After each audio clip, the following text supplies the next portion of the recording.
ছাত্ৰ-ছাত্ৰীসকল তোমালোক আটাইকে ইংলিছ জ্ঞান একাডেমি চেনেললৈ আদৰণি জনাই আজিৰ ভিডিঅ'টো আৰম্ভ কৰিব লৈছোঁ। আজি আমি আলোচনা কৰিব বিচাৰিছোঁ ক্লাছ 12ৰ ইণ্ডিগো নামৰ লেছনটোৰ লং কুৱেশ্যন আনসাৰ, যিবিলাক কুৱেশ্যনে এক্সামত ফাইনেল পৰীক্ষাত 5 মাৰ্কছ কেৰি কৰে। তো 5 মাৰ্কছৰ বাবে অহা এই লং কুৱেশ্যনবিলাক ধৰা প্ৰথমটো এইটো আমি লৈছোঁ। Question number 1. Why did Gandhi think Champaran episode is to be a turning point in his life? In his life মানে in Gandhi's life. To your answer to এনেধৰণে আমি আৰম্ভ কৰিম।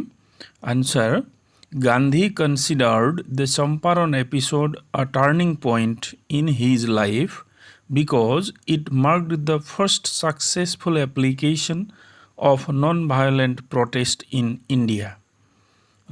যে গান্ধীয়ে কি কাৰণে চম্পাৰণ এপিসোডটোক তেওঁৰ জীৱনৰ গতিপথ সলনি কৰি দিয়া ঘটনা বুলি কৈছিলে।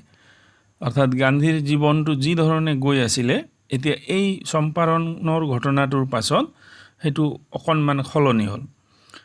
তো প্ৰথম কাৰণটো ইয়াত দিছে যে যেটো অহিংস ভাবে যে আন্দোলন কৰিছিলে ব্ৰিটিছৰ বিৰুদ্ধে হেতু যে প্ৰথমবাৰ কৃতকাৰ্য হৈছিলে। ইয়াৰ আগতে এনে ধৰণৰ আন্দোলন হোৱা নাছিলে ভাৰতৰ মাটিত। ইয়াৰ পাছত আমি পাছৰ পেৰাগ্ৰাফটোলৈ আহিছোঁ। Gandhi helped the indigo farmers of Champaran fight against the unjust system imposed by British landlords. তো গান্ধীয়ে চম্পাৰণৰ খেতিয়কসকলক কিহৰ ক্ষেত্ৰত সহায় কৰিছিলে? যে এই যে অন্যায়পূৰ্ণ যি ব্যৱস্থা আছিলে ব্ৰিটিছসকলৰ, অৰ্থাৎ খেতিৰ পৰা ৰিলিজ কৰি দিয়াৰ বাবদ যিখিনি পইচা ঘূৰাই তেওঁলোকে কম্পেনচেশ্যন বা ক্ষতিপূৰণৰ নামত লৈছিলে, সেইটো বিৰুদ্ধে গান্ধীয়ে খেতিয়কসকলক সহায় কৰিছিলে আন্দোলন কৰাৰ ক্ষেত্ৰত। দিছ গেভ দ্য, এইটো দিছ বুলি ক'লে কোনটোক বুজায়? এই যে আন্দোলনটো সেইটোৱে। Gave the oppressed people the courage to stand up for their rights. এই শোষিত মানুহখিনি খেতিয়কসকলক তেওঁলোকৰ অধিকাৰৰ বাবে কি কৰিছিলে? সাহস দিছিলে গান্ধীৰ সেই আন্দোলনটোৱে। Champaran was his first major involvement with grassroot problems in India, helping him understand rural India's issues deeply. গতিকে এই চম্পাৰণৰ যিটো ঘটনাটো বা আন্দোলনটোৰ যোগেদি কি হৈছিলে?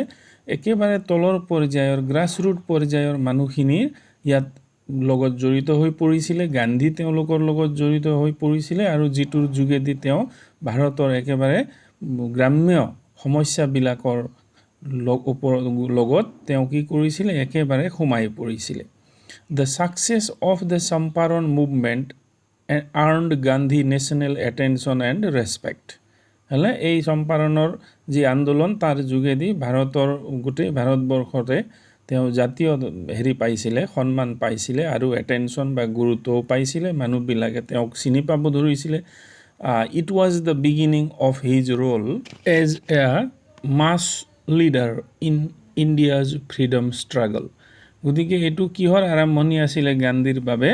যে মাছ লিডাৰ হিচাপে তেওঁ একেবাৰে জনতাৰ নেতা হিচাপে তেওঁ কি কৰিছিলে?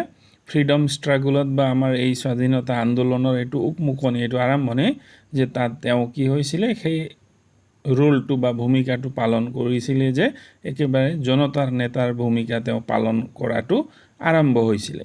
ইয়াৰ আগতে কিন্তু নেতাসকলৰ নেতাহে আছিলে, তাত সাধাৰণ জনতা খুব কম জড়িত আছিলে আন্দোলনটোত।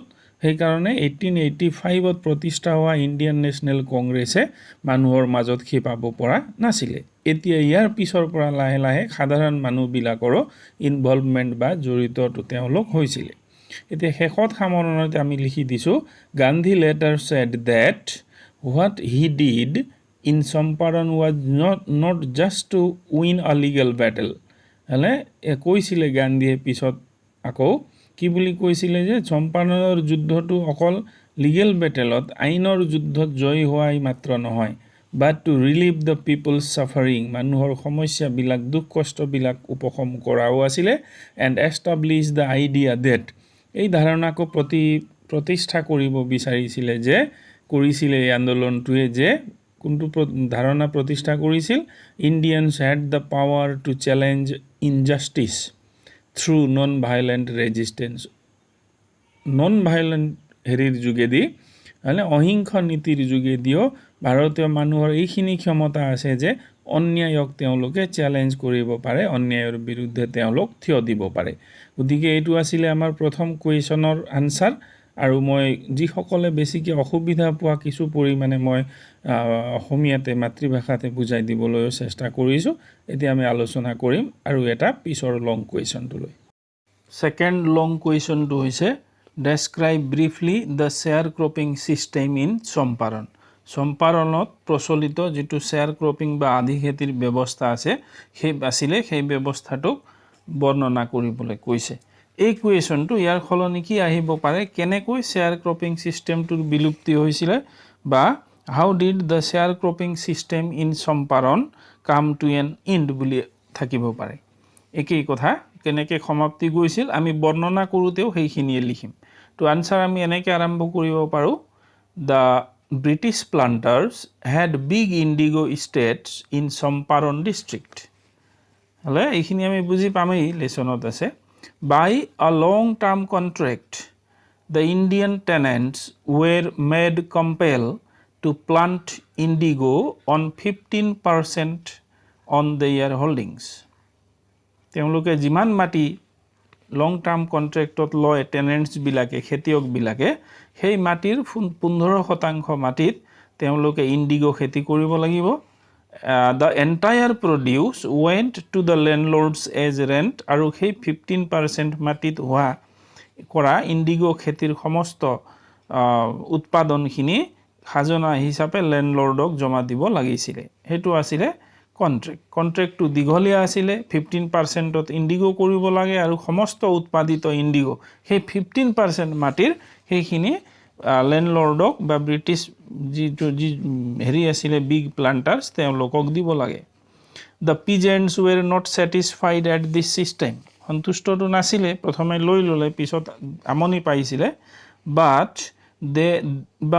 there was nobody to help them তো তেওঁলোকে আমনি পাইছিলে এটুত সন্তুষ্ট নাছিলে এই ব্যৱস্থাটোত কিন্তু তেওঁলোকক সহায় কৰিবলৈ কোনো নাছিলে when the British planters came to know that synthetic indigo had been developed by Germany they found that producing natural indigo on their estates would not be profitable তো এতিয়া ব্ৰিটিছ সকলে গম পালে যে জাৰ্মানীয়ে সিনথেটিক ইন্ডিগো উলিয়াইছে কেমিক্যালাইজড বা মেচিনত প্ৰডিউস কৰা ইন্ডিগো উৎপাদন কৰিছে গতিকে ন্যাচাৰালি কি হ'ব হেতু সাধাৰণতে মেচিন মেড বস্তু উলোৱাৰ লগে লগে তাৰ দাম কম গতিকে যেটো ন্যাচাৰাল ইন্ডিগো আছিল খেতি কৰি লোৱা ইন্ডিগোটো আছিল তাৰ দাম কমিব আৰু তেওঁলোকক ব্ৰিটিছ ল্যান্ডলৰ্ড সকলক এটো বৰ লাভদায়ক নহব সেই কথাটো তেওঁলোকে বুজি পালে সো দে মানে ল্যান্ডলৰ্ড বিলাকে ফৰ্সড দ্য peasants to